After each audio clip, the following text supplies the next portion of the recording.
diplomatie publique de la France sur les réseaux sociaux africains.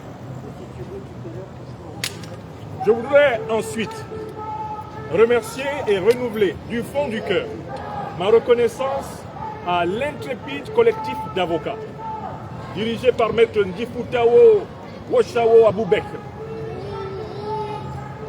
animé avec Maître Alexis Iou, ici présent, Maître Geoffroy Balonga, ici présent, Maître Corinne Eléa Tangan, présente dans la salle aujourd'hui, Maître Daniel Babin, Maître Sylvain Senda. Sylvain va sans doute arriver à tout moment. Ils sont de l'autre côté. Lesquels ont d'ailleurs été rejoints aujourd'hui aussi par Maître Diakité du Mali. Maître Diakité, vous êtes là. Et un autre avocat congolais basé au Luxembourg s'est joint à nous. Je n'ai pas encore intégré son nom. Il nous a rejoint ce matin. C'est un collectif de 8 avocats qui nous accompagnent dans la procédure qui nous oppose donc à M. Sylvain Ité. Il est important que vous sachiez qu'aujourd'hui se tenait ce que les techniciens du droit qui sont ici présents appellent une audience de fixation.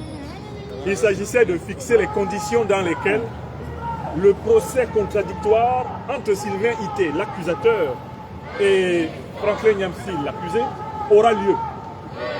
Nous aurions souhaité que ce procès ait lieu le plus tôt possible, car il y a longtemps que nous voulons démontrer à la face du monde que la réponse que nous avons faite à M. Sylvain Ité sur les réseaux sociaux est une pâle réaction par rapport à la gravité des propos que cet homme a proférés contre les Africains et contre l'Afrique.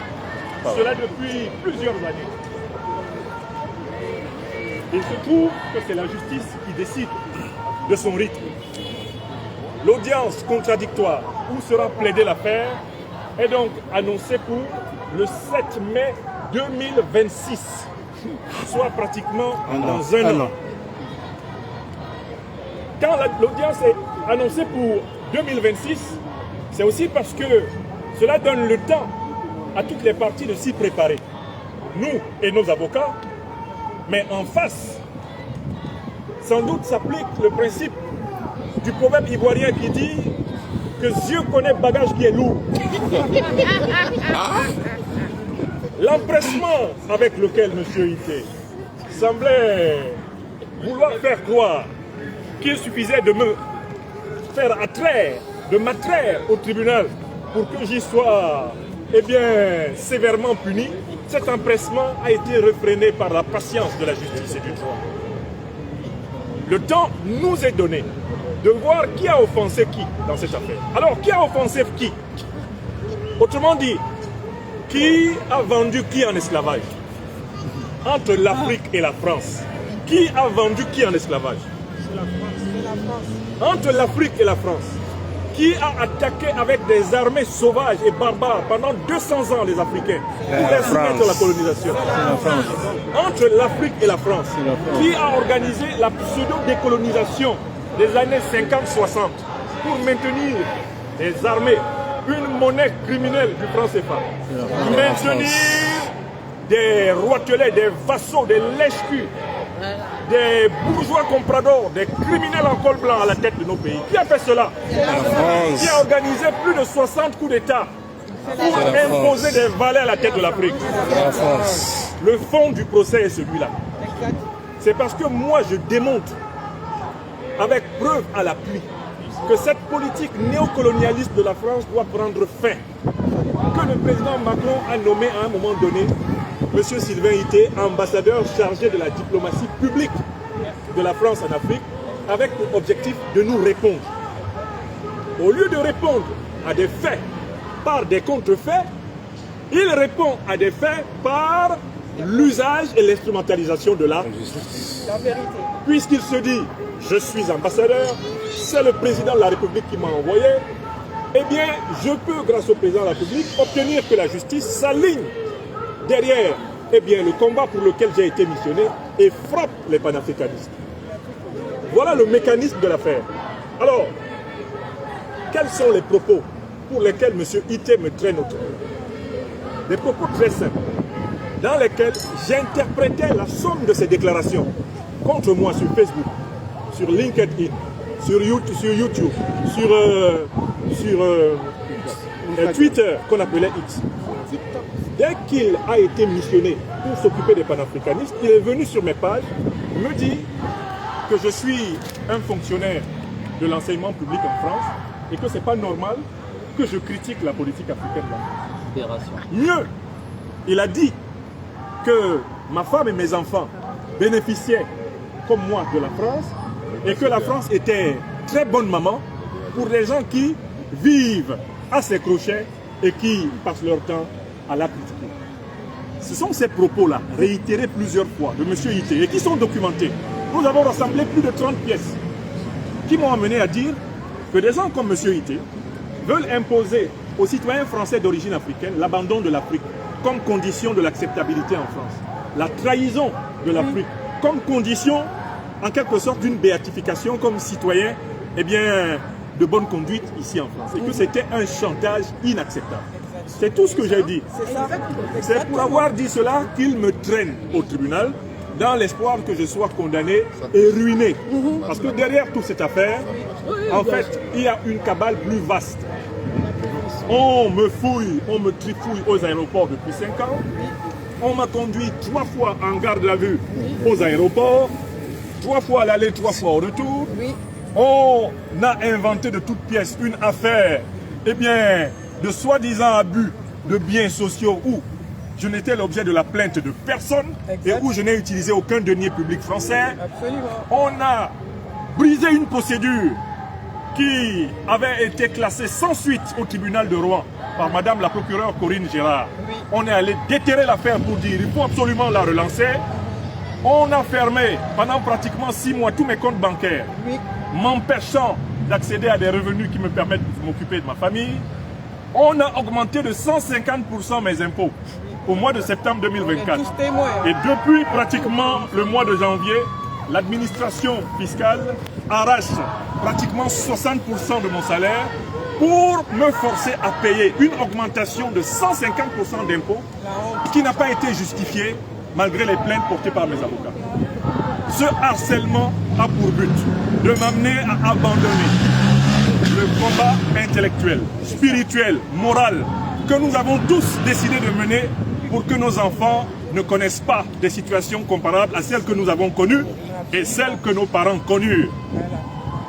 Je n'abdiquerai jamais. Je ne me soumettrai jamais. Je ne trahirai jamais le peuple africain en ce qu'il revendique de vrai et de juste. Et voilà pourquoi mon engagement ici devant le tribunal judiciaire de Paris est renouvelé. Je me battrai aux côtés du peuple africain avec les armes de la plume et de la pensée pour que toutes les troupes néocoloniales françaises quittent le sol africain. Absolument, c'est ça. Je me battrai avec le peuple africain pour que la monnaie néocoloniale criminelle du franc CFA soit abolie en Afrique. Je me battrai pour que des dirigeants politiques ne nous soient plus jamais imposés par les dirigeants français. Tout à fait. Je me battrai pour que les critères d'évaluation de la vie politique africaine soient des critères africains. Qu'il n'y ait plus de tribunaux de la bonne gouvernance, de cours pénales internationales réservées au peuple du Sud, qu'il n'y ait plus de Banque mondiale et de FMI qui nous dit quoi faire de notre argent, qu'il n'y ait plus de programme d'ajustement structurel, qu'il n'y ait plus d'évaluation de notre soi-disant démocratie. Nous ne voulons plus être jugés par d'autres critères que nos propres critères. Exactement. Jamais, jamais, jamais je n'abandonnerai ce combat. Jamais, jamais. Donc, Afrique des libertés, vous êtes venus ici de toutes les parties de la France, de toutes les parties de l'Europe. Certains sont même venus d'Amérique, assister à cette ouverture, littéralement des hostilités, entre M. Sylvain Ité et votre serviteur devant la justice française. N'oubliez pas qu'ils aimeraient que nous baissions de vigilance, que nous baissions de mobilisation. Ils aimeraient que nous nous découragions. Car c'est toujours en nous divisant qu'ils ont éliminé des dizaines, des milliers et des millions d'entre nous. C'est une vérité. Il faut que la mobilisation continue qu'elle n'arrête pas de monter. Il faut que l'on obtienne une salle d'audience plus grande que celle que nous avions, parce que vous avez totalement rempli celle-ci et il n'y avait plus de place assise pour vous. Il faut que le grand peuple africain de France soit au rendez-vous de cette manifestation de la vérité qui va à la fois libérer les peuples africains et le peuple français. Car il ne faut pas oublier que notre combat n'est pas un combat raciste. Notre combat n'est pas un combat pour dominer la France. Nous ne voulons pas la coloniser. Nous ne voulons pas esclavagiser nos frères en humanité, les hommes et les femmes blancs. Non. Ce n'est pas une habitude chez nous d'esclavagiser les autres. Non. Ce que nous disons, c'est que c'est fini l'Afrique chasse gardée de la France et nous allons le montrer en augmentant au fil de l'année les grandes mobilisations africaines sur la place de France. Ce n'est que comme cela que lorsqu'on arrivera au procès, ils seront et ils méditeront le proverbe ivoirien qui dit que Dieu connaît bagage qui est lourd. Dieu connaît bagage qui est lourd. Dieu connaît bagage qui est lourd. À bas la France-Afrique. À bas la France-Afrique. À bas le néocolonialisme. À bas le néocolonialisme. À bas l'impérialisme. À bas l'impérialisme. À bas ceux qui veulent assassiner les leaders africains. À bas ceux qui veulent assassiner les leaders africains. Solidarité. Vérité. Justice. La patrie ou la mort. Nous vaincrons. La patrie ou la mort. Nous vaincrons. La patrie ou la mort. Nous vaincrons. Alors mes chers amis. Merci professeur. Je suis en compagnie des maîtres du droit. Ah oui. Là, c'est la parole politique et c'est la communication politique qui a parlé, mais la formidable équipe d'avocats qui m'accompagne aujourd'hui monte pratiquement à une dizaine d'avocats. Oui. Je voudrais... Ça ne fait qu'augmenter au fait. Venez.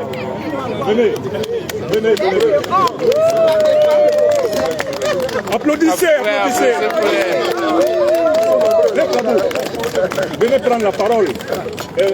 Situez un peu l'opinion sur cette affaire, sur ce qui s'est passé aujourd'hui. Et ensuite, Maître Liou, Maître Senda, vous avez la parole. Parlez suffisamment fort pour les caméras, s'il vous plaît. Bien, bonjour à toutes et à tous. Bonjour. Nous avons tout à l'heure affronté le tribunal judiciaire en sa chambre correctionnelle dans le cadre d'une audience de fixation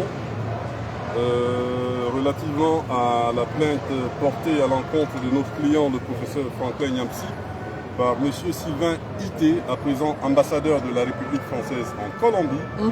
Donc, à l'issue de cette audience de fixation, nous avons obtenu une date à laquelle se tiendront les plaidoiries, ainsi que des dates relais, devant assurer la continuité de cette affaire. Donc nous vous en dirons plus sur le terrain purement juridique au moment opportun. Merci. Merci maître. Merci maître. Maître Alexis. Oui, bonjour à tous et merci d'être venus. Comme d'habitude, vous êtes toujours présents, vous êtes là et on vous remercie. Je n'ai pas grand-chose à ajouter à ce qu'a dit le président.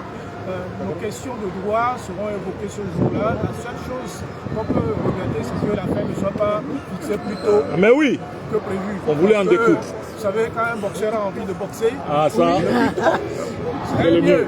On est obligé d'attendre un an. Un an, on ne va pas se refroidir, on va réchauffer du temps. C'est bien.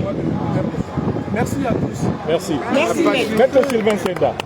Alors, nous étions ici devant le tribunal correctionnel pour une audience de fixation. Alors, il faut savoir que l'audience de fixation, c'est une audience effectivement qui fixe un calendrier avec des dates relais et aussi une date de plaidoirie. Donc, nous allons revenir ici au mois de mai, le 7 mai 2026, pour plaider cette affaire. Voilà. Merci. Merci maître. Voilà, merci chers avocats. Merci à toutes et à tous. Maintenant, je me tiens à votre disposition parce que certains n'ont pas pris une photo avec votre serviteur. Je ne partirai pas sans que chacun ait eu. Oui. Oui, alors, il y a des... Les nouveaux. Il y a des visages que vous ne connaissez pas. Oui. Mettez-les à Tangane, venez. Venez vous présenter. Et dites un mot. C'est le nouveau avocat là, qui s'est rejoint. Parlez assez fort. Je vous remercie, messieurs, mesdames. Je viens du Luxembourg et cette audience qui a eu lieu aujourd'hui, c'est vraiment une audience de mise en état, comme mes confrères ont su le dire. C'est une audience qui était essentielle procéduralement, parce que c'est ce qui permet effectivement de traiter le dossier sur le fond. C'est ni un traitement de fond aujourd'hui, mais on a obtenu une date qui est une date d'un an. Le 7 mai 2026. Le 7 mai 2026, et nous sommes là effectivement pour soutenir le professeur Niamsi. Merci beaucoup. C'est tout un honneur d'être là et je vous remercie infiniment d'être venu et d'avoir fait tout ce long trajet pour être à côté de notre serviteur. Merci, maître. Merci, maître. Bonjour à tout le monde. Bonjour. Je suis inscrite au barreau de Londres, avocate inscrite au barreau de Londres. Je suis donc Corinne Elé Atongan, pour ceux qui ne me connaissent pas. Ce combat que nous menons est un combat d'abord contre les néocolonialistes, contre l'impérialisme. Et à chaque fois qu'on s'attaquera à un digne fils d'Afrique, à chaque fois qu'on s'attaquera à un panafricaniste, comptez sur les avocats comme nous pour être debout, devant, pour les soutenir, quoi que cela nous coûte. Merci.